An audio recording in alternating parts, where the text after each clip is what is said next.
আজকে আপনাদের সঙ্গে সয়াবিনের একটা নিরামিষ রেসিপি শেয়ার করব। নিরামিষ দিনে এইভাবে সয়াবিন করলে মাছ মাংসের অভাব আর বোধ করবেন না। ভাত, রুটি, পরোটা সব কিছু দিয়ে খেতে খুবই ভালো লাগবে। নমস্কার বন্ধুরা, আমি মহুয়া। আমার চ্যানেলে আপনাদের সবাইকে স্বাগত জানাচ্ছি আজকের এই সয়াবিনে নিরামিষ রেসিপি দেখার জন্য। তাহলে চলুন শুরু করা যাক আজকের রেসিপি। এখানে আমি 100 গ্রাম সয়াবিনকে প্রথমেই গরম জলে সিদ্ধ করে নিচ্ছি। সয়াবিনগুলো 3-4 মিনিট সিদ্ধ করে নেওয়ার পরে এবার এগুলোকে গরম জল থেকে উঠিয়ে নিচ্ছি।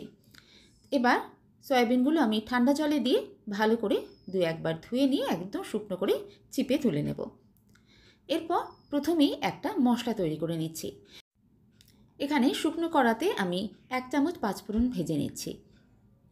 হালকা রোস্ট করে নেব। ফ্লেমটাকে এই সময় একদম লোতে রাখবো। খেয়াল করতে হবে যেন মশলাটা পুড়ে না যায়।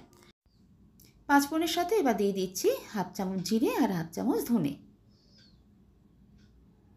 কয়েক সেকেন্ড এইভাবে নাড়াচাড়া করে নিয়ে যখন সুন্দর গন্ধ বেরোবে এবার এটাকে নামিয়ে ঠান্ডা করে গুঁড়ো করে নিচ্ছি। রেসিপিটা আপনারা অবশ্যই পুরো দেখবেন, নাহলে আমি কখন কোন মশলাটা ইউজ করছি সেটা আপনারা মিস করে যাবেন। তখন আপনাদের রান্নাটা হয়তো অতটাও টেস্টি হবে না। মশলাটা গুঁড়ো করে একটা বাটির মধ্যে নিয়ে নিয়েছি, এবার এটাকে সাইডে রেখে দেবো। এবার রান্নার জন্য একটা মশলা পেস্ট তৈরি করে নেব। ওই জারের মধ্যেই মশলাটা করছি। একটা মিডিয়াম সাইজের টমেটো কেটে নিয়েছি, খানিকটা আদা নিয়ে নিয়েছি আর 2টো কাঁচা লঙ্কা। এর একটা একদম স্মুথ পেস্ট তৈরি করে নেব। এবার একটা বাটি নিয়েছি, এই বাটির মধ্যে যে গুঁড়ো মশলাগুলো আমি রান্নায় দেবো একসঙ্গে সামান্য জল দিয়ে একটা পেস্ট তৈরি করে নেব। এখানে আমি দিয়েছি হলুদ গুঁড়ো, জিরে গুঁড়ো, ধনে গুঁড়ো আর কাশ্মীরি লঙ্কার গুঁড়ো। এতে রান্নার কালারটা খুব সুন্দর আসবে। সামান্য জল দিয়ে এইভাবে আগে থেকে আমি এগুলোকে গুলে রেখে দেবো। এতে মশলাগুলো খুব সুন্দরভাবে নরম হয়ে যাবে আর মজে যাবে, আর রান্নার কালার আর টেস্ট খুব সুন্দর আসবে। নিরামিষ রান্না করার সময় আমি বিশেষ করে এইভাবে মশলাগুলো ইউজ করে থাকি, আপনারাও করে দেখতে পারেন। এবার রান্নাটা শুরু করছি।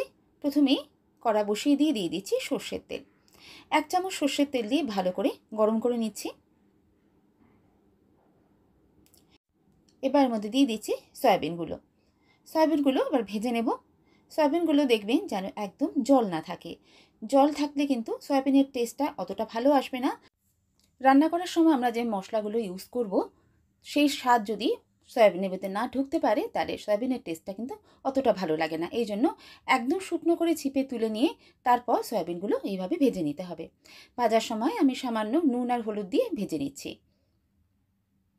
মোটামুটি সয়াবিনগুলো প্রায় 1-1.5 মিনিট ভালো করে ভেজে নিয়েছি। দেখুন খুব সুন্দর করে ভাজা হয়ে গেছে। এবার এগুলোকে উঠিয়ে নেব। সয়াবিনগুলো এইভাবে ভেজে রান্না করলে রান্নার টেস্টটাও অনেকটাই ভালো হয়। অনেকেই সয়াবিন ভাজতে চান না, তারা যদি একবার এইভাবে ভেজে রান্না করেন দেখবেন রান্নার স্বাদটা অনেক বেশি ভালো হচ্ছে।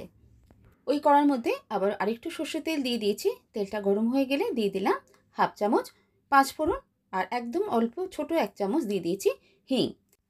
নিরামিষ রান্নায় এইভাবে একটু যদি হিঙের ব্যবহার করেন রান্নার স্বাদটা অনেক সুন্দর হয়। ফোড়নটা কয়েক সেকেন্ড ভেজে নেওয়ার পরে এবার এর মধ্যে দিয়ে দিলাম তৈরি করে রাখা গুঁড়ো মশলার পেস্টটা। মশলাটা দিয়ে এবার ভালো করে কষে নেব। মশলাটা কষার সময় দেখুন কত সুন্দর কালার আসছে। যতক্ষণ না তেলটা ছেড়ে আসে ততক্ষণ মশলাটাকে ভালো করে কষে নিতে হবে। মিডিয়াম টু লো ফ্লেমে রেখে এইভাবে মশলাটা বেশ খানিকক্ষণ ধরে কষে নিলাম। এখন যখন সাইড থেকে তেল ছাড়তে শুরু করছে এবার এর মধ্যে দিয়ে দিলাম টমেটো, আদা, কাঁচা লঙ্কার পেস্টটা। এবার এই টমেটোর পেস্টটাকেও বেশ ভালো করে কষে নিতে হবে। এবার মশলাটা কষার সময় আমি ঢাকা দিয়ে কষবো, তাই ফ্লেমটাকে একদম লো করে দিয়ে ঢাকা দিয়ে দিলাম। প্রায় 2 থেকে 3 মিনিট একদম লো ফ্লেমে রেখে টমেটোটা ভালো করে কষে নিয়েছি। আর দেখুন কত সুন্দর তেল ছাড়ছে। এইভাবে যদি মশলাটা ভালো করে কষে নেওয়া হয় রান্নার স্বাদও খুব সুন্দর আসে। মশলা ভালো করে কষা না হলে একটা কাঁচা গন্ধ আসে, তখন কোনো রান্নায় কিন্তু খেতে অতটা ভালো হয় না। মশলাটা কষে নিয়েছি, এবার এর মধ্যে সয়াবিনগুলো দিয়ে আরও কিছুক্ষণ কষে নেব। সয়াবিনটা দিয়ে একটু নাড়াচাড়া করে নিয়ে এবার সিদ্ধ যে আলুটা করে রেখেছিলাম, এখানে আমি 2টো বেশ বড় সাইজের আলু নিয়েছিলাম, সেটাকে সিদ্ধ করে নিয়ে হাত দিয়ে এভাবে ভেঙে নিয়েছি। আপনারা চাইলে অবশ্যই আলুগুলো টুকরো করে কেটেও নিতে পারেন। আমি হাত দিয়ে এইভাবে টুকরো করে নিয়েছি। আলু আর সয়াবিন একসঙ্গে এবার ভালো করে খানিকক্ষণ কষে নিচ্ছি। আমি রান্নায় খুব বেশি তেলের ব্যবহার করিনি, আপনারা চাইলে আরেকটু তেলের পরিমাণ বাড়িয়েও নিতে পারেন। প্রায় 2 থেকে 3 মিনিট সয়াবিনের আলু কষে নেওয়ার পরে এবার এর মধ্যে দিয়ে দিচ্ছি পরিমাণ মতো জল। সয়াবিনের আলুটা যখন কষছিলাম তখনই সাইডে আমি আরেকটা বার্নারে গরম জল করতে বসিয়ে দিয়েছিলাম। সেই জলটা এখানে আমি ইউজ করেছি। জলটা আপনাদের প্রয়োজন বুঝে দেবেন। এই সময় দিয়ে দিচ্ছি স্বাদ অনুযায়ী নুন আর সামান্য একটু চিনি দিয়ে দিচ্ছি। এতে স্বাদটা ব্যালেন্স হবে, কারণ এখানে আমি টমেটো ইউজ করেছি। টমেটো টক ভাবটা তাহলে রান্নায় আসবে না। স্বাদের ব্যালেন্স হলে খেতেও ভালো লাগবে। ভালো করে একবার মিশিয়ে দিয়ে হাই ফ্লেমে ফুটিয়ে নেব। ফুটতে শুরু করলে এবার যে মশলাটা তৈরি করেছিলাম সেখান থেকে 1 চামচ মশলা দিয়ে দিলাম, আর বাকি মশলাটা আমি একদম রান্নার শেষে ইউজ করব। মশলাটা দিয়ে একবার ভালো করে নেড়ে দেব। মশলাটা দেওয়ার সঙ্গে সঙ্গেই দেখবেন রান্না থেকে কত সুন্দর একটা গন্ধ আসছে। ভালো করে নেড়ে দিয়ে এবার ফ্লেমটা কমিয়ে দিয়ে ঢাকা দিয়ে রান্না করে নেব। 5 মিনিট ঢাকা দিয়ে রান্না করে নিয়েছি। ঝোলটা দেখুন এখন অনেক বেশি ঘন হয়ে গেছে, আর রান্নাটা দেখতেও কত লোভনীয় হয়েছে। শেষে এবার বাকি মশলাটাও দিয়ে দেব। যে মশলাটা তৈরি করেছিলাম তার থেকে 1 চামচ দিয়ে রান্নাটা করেছি, আর বাকিটা নামাবার সময় দেব। ভালো করে মশলাটা একবার মিশিয়ে দেব।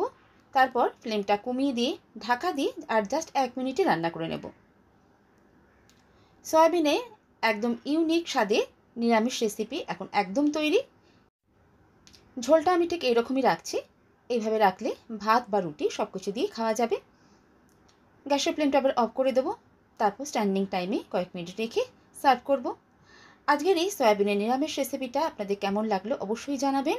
ভালো লাগলে বাড়িতে ট্রাই করে দেখার অনুরোধ রইল। আমিষ রান্নার সাদানা কিন্তু অনেকটাই সোজা, কিন্তু নিরামিষ রান্নাটাকে ঠিকমতো রান্না না করতে পারলে খেতে অতটা ভালো লাগে না। নিরামিষ দিনে একবার এইভাবে সয়াবিনটা বানিয়ে দেখতে পারেন। আশা করছি আপনাদের সবারই খুব ভালো লাগবে। ভাত, রুটি বা পরোটা সব কিছু দিয়ে খেতে পারবেন। খেতে খুবই ভালো লাগে। অবশ্যই বাড়িতে ট্রাই করে দেখার অনুরোধ রইল। ভালো লাগলে একটা লাইক দিয়ে দেখতে ভুলবেন না। আর যদি আজকে আমার চ্যানেল নতুন ভিজিট করছেন, রেসিপিটা ভালো লাগলে চ্যানেলটা সাবস্ক্রাইব করে নেওয়ারও অনুরোধ রইল।